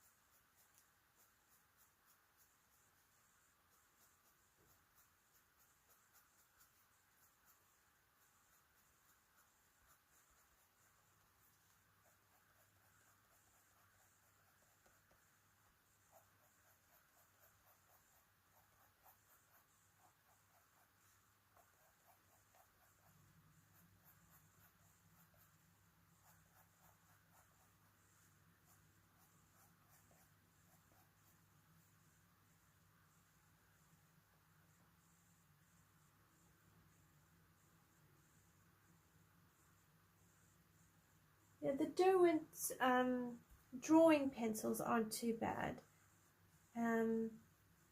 I wouldn't say Derwent is my favorite brand of pencils. I've been tussling up whether or not I should get some Artex, but I can't decide between should I get Artex pencils or should I get color pencils, because both of them at the moment are kind of like the in thing in the coloring community. And yeah, so I'm a bit like stuck. I like the idea that the option that Artex pencils are a cheaper option to Prismas. So I like that. So I haven't really found a budget-friendly set of pencils that are as comfortable to work with as Prismas or Polys. So I'm not sure. And then I'm like, do I actually get something, or do I just leave it and wait? Alright, so now I'm coming down to the terracotta. I'm going to try and blend some of this out.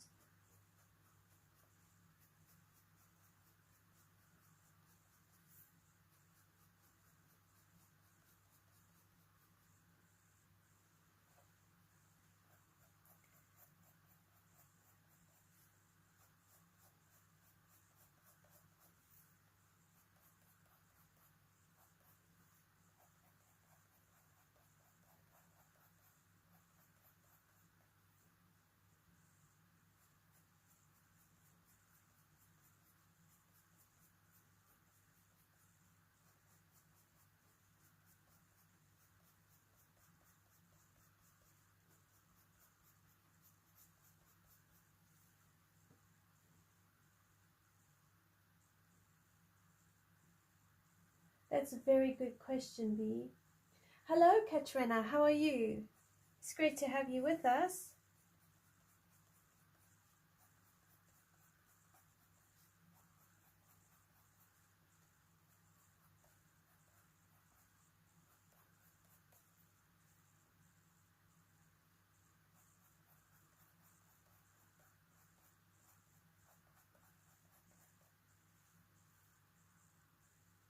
I'm well, thank you.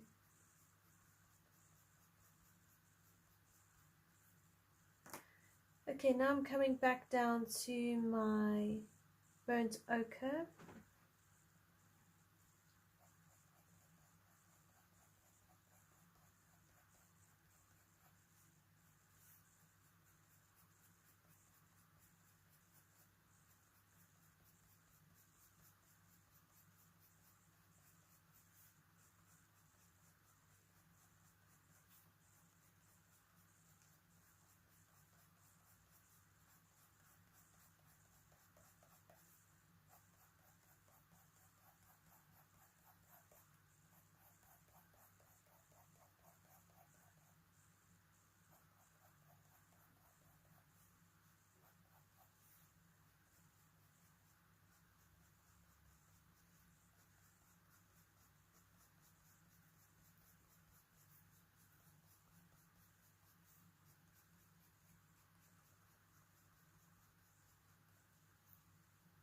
Oh, thank you very much.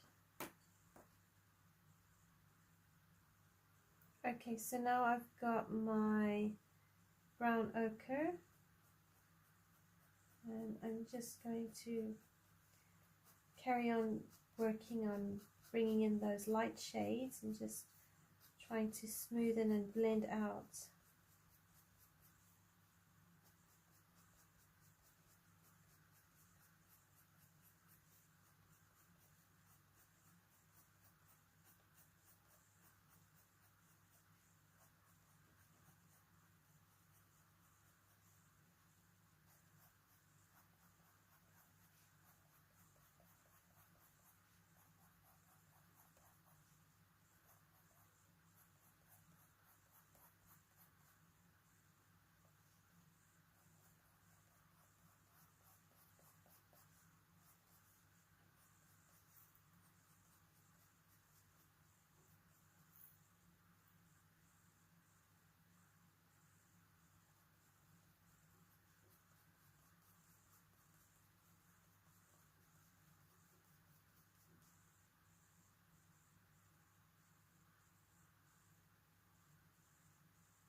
Oh, Katrina, I'm glad you found the channel. That's amazing. This is a live stream, so it will be up on the channel, the description below, all the things that the pencils I'm using and the what I use as a base, because I've done the background in Neocolor IIs and I've done the branches in Inktense Pencils, and then I'll see if I need to do more pencil work on the branches. So yeah, I'm using Polychromos at the moment for the fur, but I don't think I'll finish the fur today.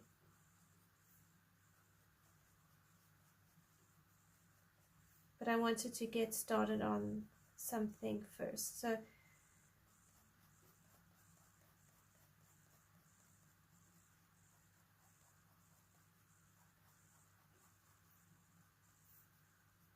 I think I'll probably leave the fur here. I'm gonna come back here. I was doing stuff here, but I'm happy with his face so far, and then all we have to work on is his eyes and the white bits, which we'll get to. But I'm liking this color combination. I think it looks really, really good.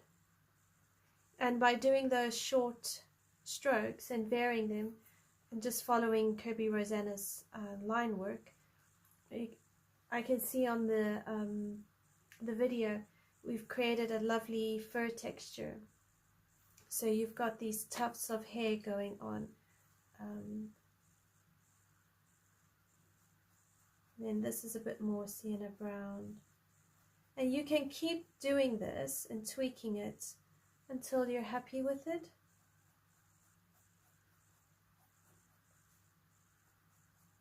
I mean, honestly, you can be spending days just doing fur, really.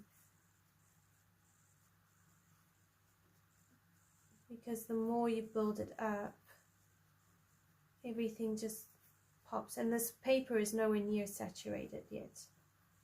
So you could still keep going.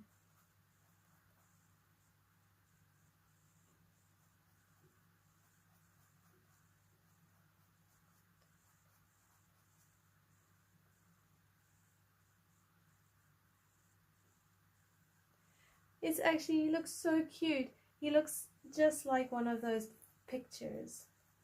I love red pandas. There's a zoo nearby, and they have a red panda in it. So it's the only time I've actually seen a red panda face to face.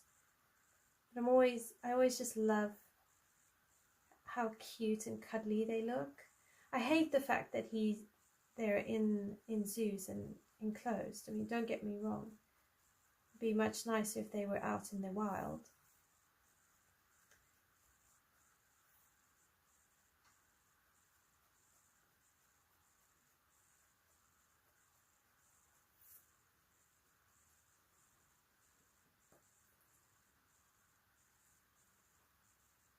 Alright, so if I move onto here, what I would probably do is some burnt sienna, because this is going to be the dark browns, and it's going to blend out into the lighter shades. So we won't use burnt sienna here, but we can use some of it here, and that will give some definition as well.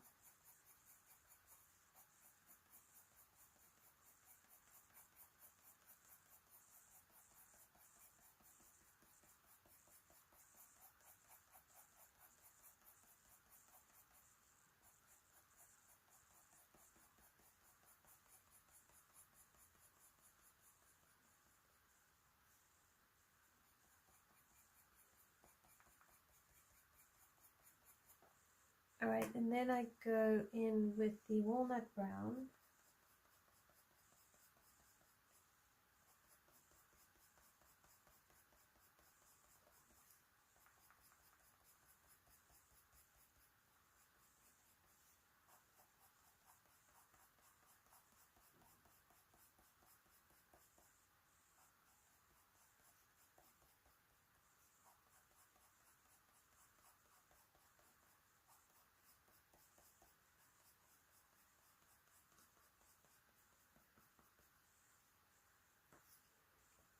Alright, so now I'll bring in the burnt ochre.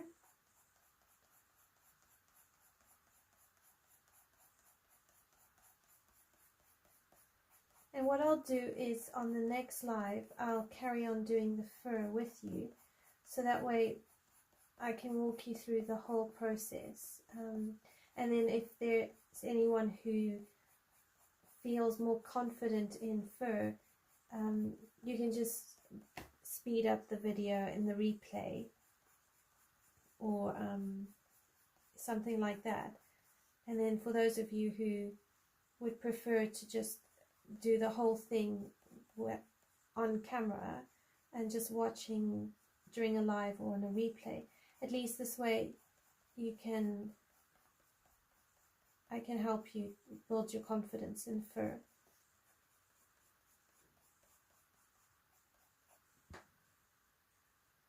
And then we go back to the terracotta, and really the same sort of style and idea as what I've been doing on the face is what I'm going to do on this side, on actually the whole body. Is just follow those the line art, and just try and vary my strokes.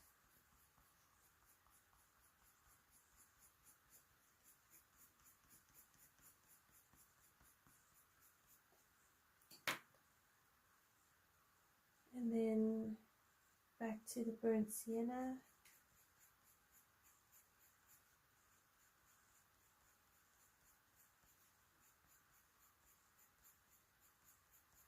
And if you're not ready for fur, the way I'm doing it, you could just go from a dark shadow into a lighter color and just do a gradient.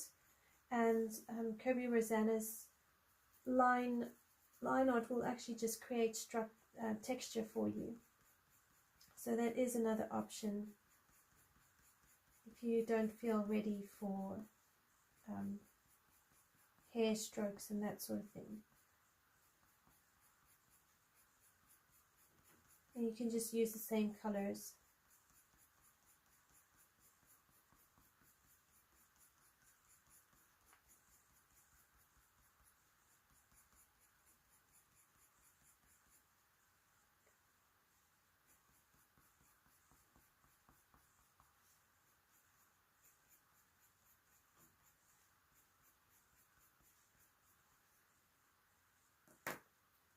And then the Walnut Brown.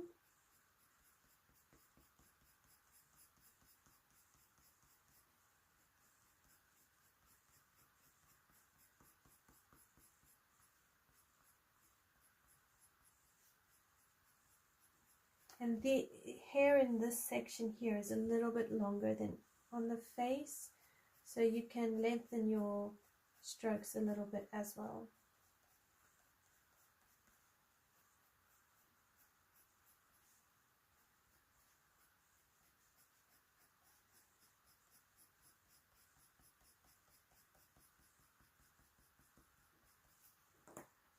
And then you've got Sepia.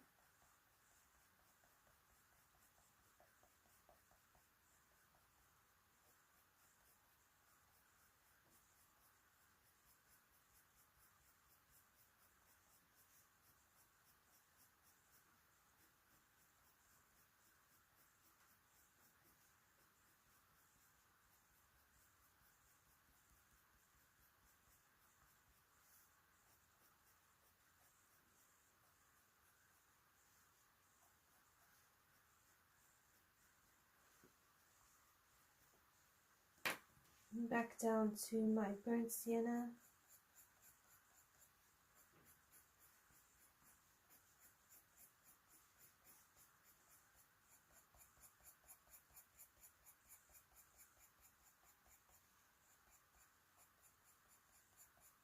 So I need to bring this burnt sienna up a bit just to help blend the two layers of fur, because this bit is kind of sitting under, kind of overlapping over his leg. So we need to blend it kind of in, and then I need to blend this bit over.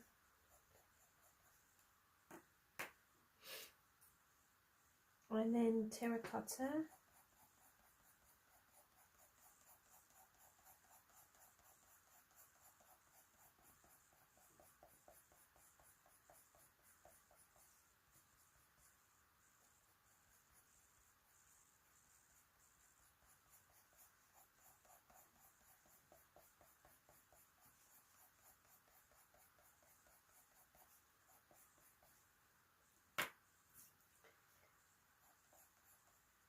Burnt ochre.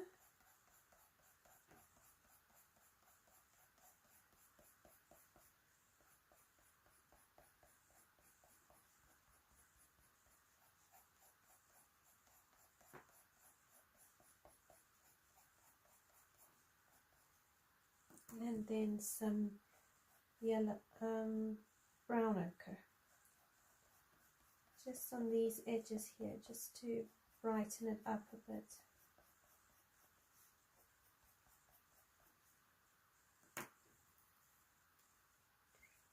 Alright, I'm going to leave it there, and what I'll do is I will activate all the Inktense off camera, and I've shown you how to layer the colors as a base, and then when I come back I might already have done some of the snow and all of that, but I will have some snow still left to do with you on camera. Because snow is relatively easy, so I'll probably leave like that branch and maybe some down here, and I'll do that on camera with you, but the rest of the snow I will do. and then I might play with the branches off camera and see what I want to do. But again, I will leave portions where I can show you back on another live stream. So thank you so much for chatting with me. Thank you for spending your evening with me, coloring, chatting, all of that. It's been so lovely, and I'm glad that I spontaneously decided to do another live stream. And I will see you all in the next videos and next week for another Monday live stream. I'm going to do the whole page live, and I'll also do more live streams on Monday for the whole of February, and we'll see how they go. So thanks so much everyone, and I will see you soon. Take care.